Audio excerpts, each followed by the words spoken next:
పంట ఆస్తుల వేలం రుణాలు ఎగ్గొట్టిన కేసులో టీడీపీ ఎమ్మెల్యేలకు బ్యాంకు జలకు మొత్తం 390 కోట్ల రికవరీ చర్యలు.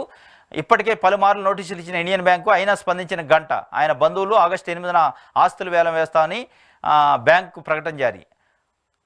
ఎన్ని నోటీసులు ఇచ్చినా ఆయన బంధువులు స్పందించలేదా? ఆగస్టు 8న ఆయనకు సంబంధించిన భూములను వేలం వేస్తానని ఇండియన్ బ్యాంకు ఒక నోటీస్ ఇచ్చిందట. దానికి సంబంధించి గంటా శ్రీనివాసరావు తెలుగుదేశం పార్టీకి సంబంధించిన సీనియర్ నాయకుడు ఎమ్మెల్యే ఆయన ఆస్తులను వేలం వేస్తారట ఈ నెల 8వ తారీఖు. అదేవిధంగా ఆ ముగ్గురి మాటే శాసనం. ముగ్గురు రిటైర్డ్ ఐపీఎస్ల గుప్పిట్లో పోలీస్ శాఖ. ఒకళ్ళు ఏబి వెంకటేశ్వరరావు, ఆర్పి ఠాగూర్, గంటమనేని శ్రీనివాసు. ఏబీవి, ఆర్పి ఠాగూర్, గంటమనేని శ్రీనివాసుల అసలు బాసులు. పోలీస్ శాఖను వీరే నియంత్రిస్తారని చెప్పిన ముఖ్య నేత. వీరి సర్వీస్ అంతా అవినీతి, అక్రమాలు, వివాదాలే. ఎస్ఐ నుంచి డీజీపీ వరకు వారి మాట వేదం.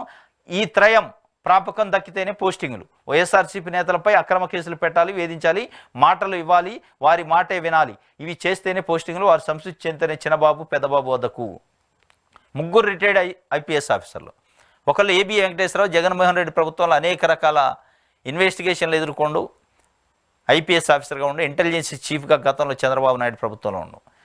అదేవిధంగా ఆర్పి ఠాకూరు, గంటమనేని శ్రీనివాస్. ఈ ముగ్గురు ఐపీఎస్ ఆఫీసర్లు కూడా రిటైర్ అయిపోయారు.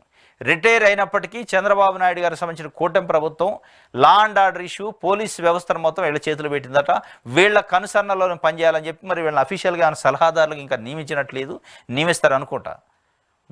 వాళ్ళు చెప్పినట్టే డీజీపీ స్థాయి నుంచి కింద కానిస్టేబుల్ స్థాయి వరకు వాళ్ళ ఆదేశాల ప్రకారమే పనిచేయాలని ఇప్పుడు రాష్ట్రంలో పోలీసు యంత్రాంగం నడుస్తున్నట్టు వైసీపీ నాయకులపైన, కార్యకర్తలపైన కేసులు పెట్టి వేధిస్తామంటేనే పోస్టింగ్ ఇప్పిస్తాం, లేదంటే ఇప్పించమనే కండిషన్స్ ట్రాన్స్ఫర్లో అడిగిన అధికారులకి పెడతారట.